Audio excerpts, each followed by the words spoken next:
That was cool.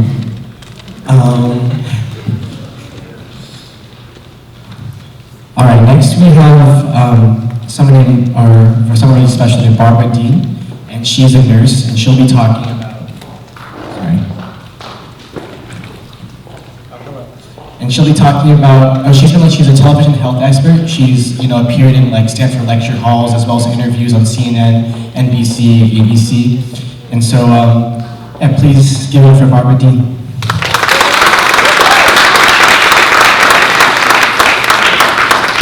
You've given it up for me? Cool.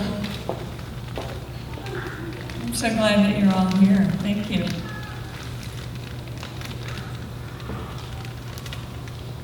So we're going to take a little trip to Africa. Is that all right? And Silicon Valley.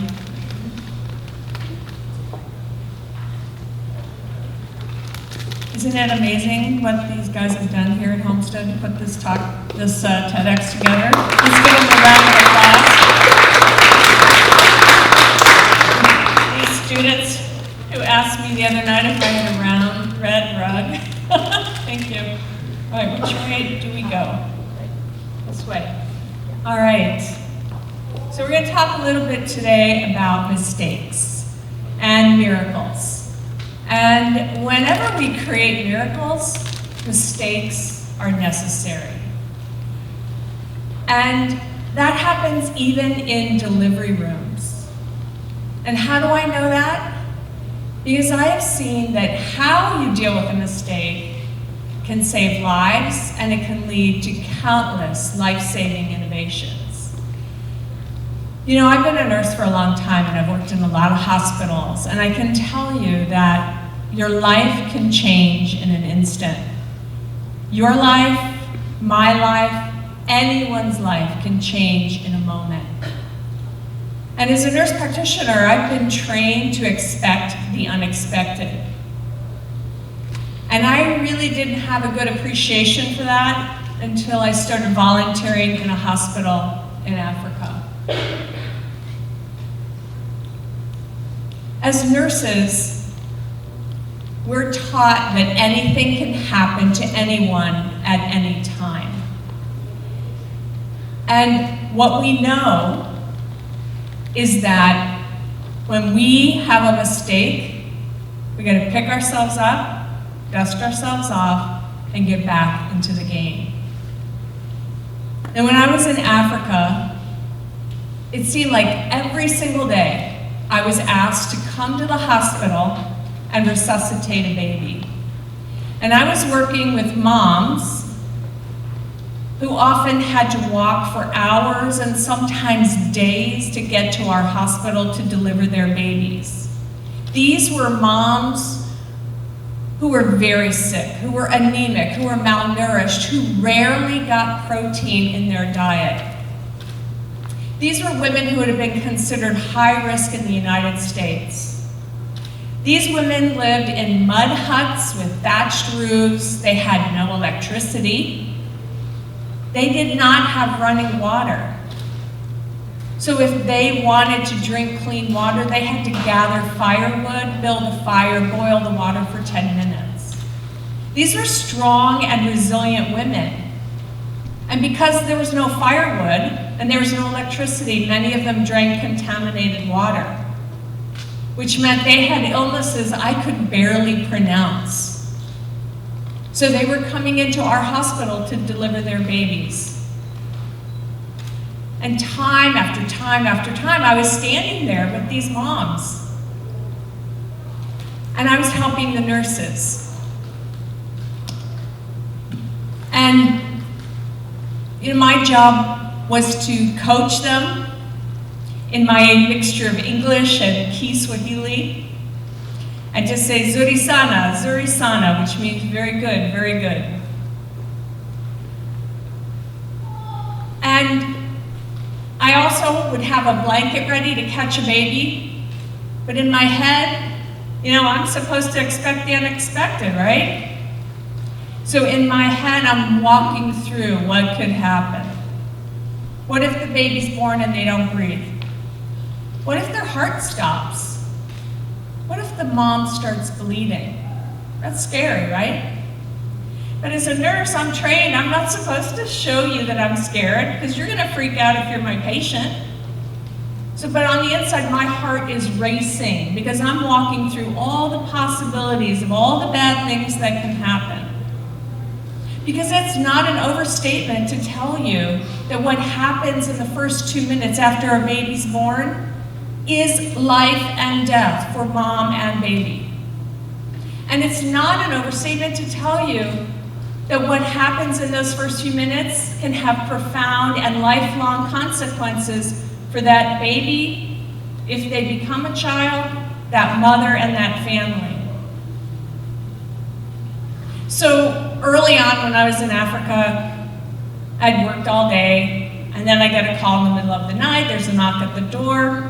My Askari, that means Maasai warrior. He was there to get me. Can you run back to the hospital? And it was 6,000 feet elevation, so I'm puffing and huffing to get there fast. And when I arrived at the hospital, they said, look, it's the new crew of nurses. They've just been trained. They're barely out of school. They had just learned how to resuscitate a baby who's not breathing. And the mom was very, very sick. So when I got there just in time to see that the oxygen wasn't working. It wasn't even plugged in.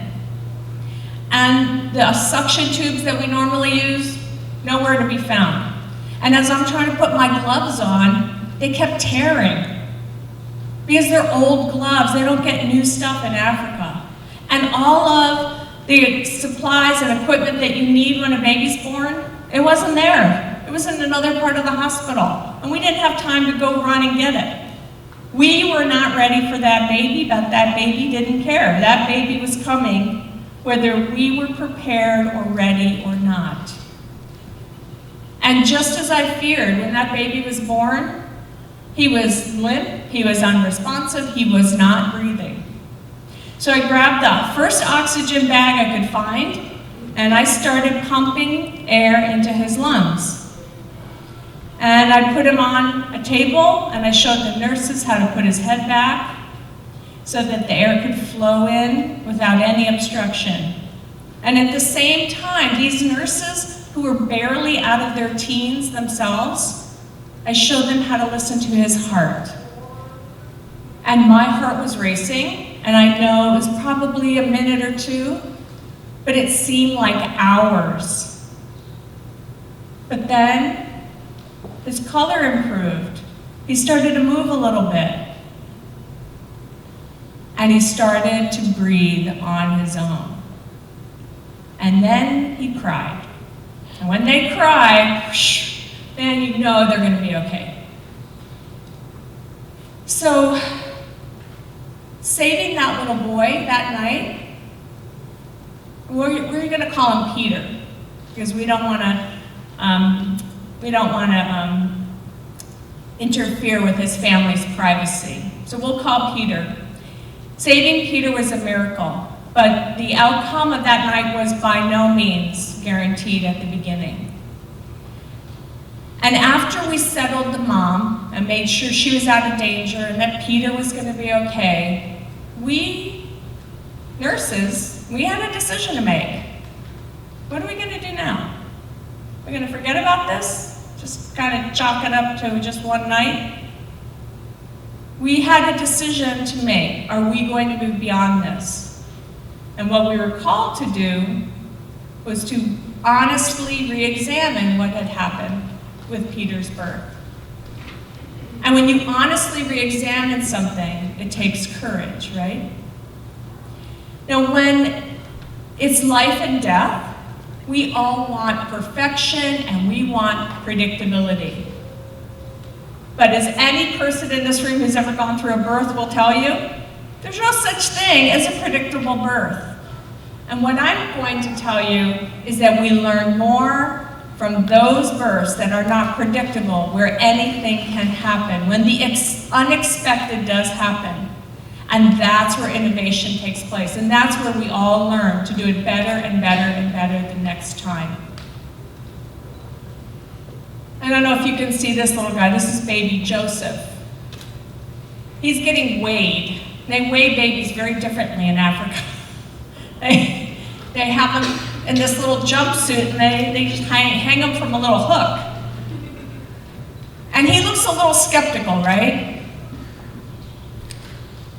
You know, whenever we have a dream of anything, whenever any of us have a dream of a miracle, or the dream of our future, and I'm talking to high school students here, right? Because you have a dream of your future.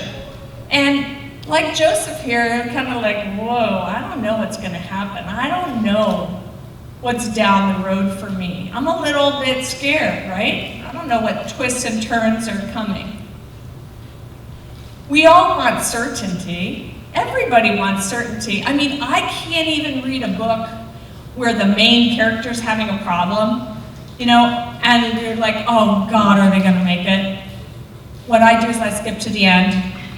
I make sure they're gonna live, they're gonna make it, and then, and only then, can I go back and say, oh wait, oh gosh, okay, now I can see how they did it. Because I like certainty too. And whenever you think about any goal in your life, it's hard to think about the mistakes that happened along the way, or even how you got started. And we all got started like baby Joseph here. We all get started with a dream. We don't think about the mistakes that are going to happen. Maybe we're a little bit wary. But we keep going. And the reason is that mistakes are inevitable. And anything you think of as an innovation, your phone that takes photographs, right? Stem cell transplants, chemotherapy for cancer, all of those things happen because of mistake after mistake after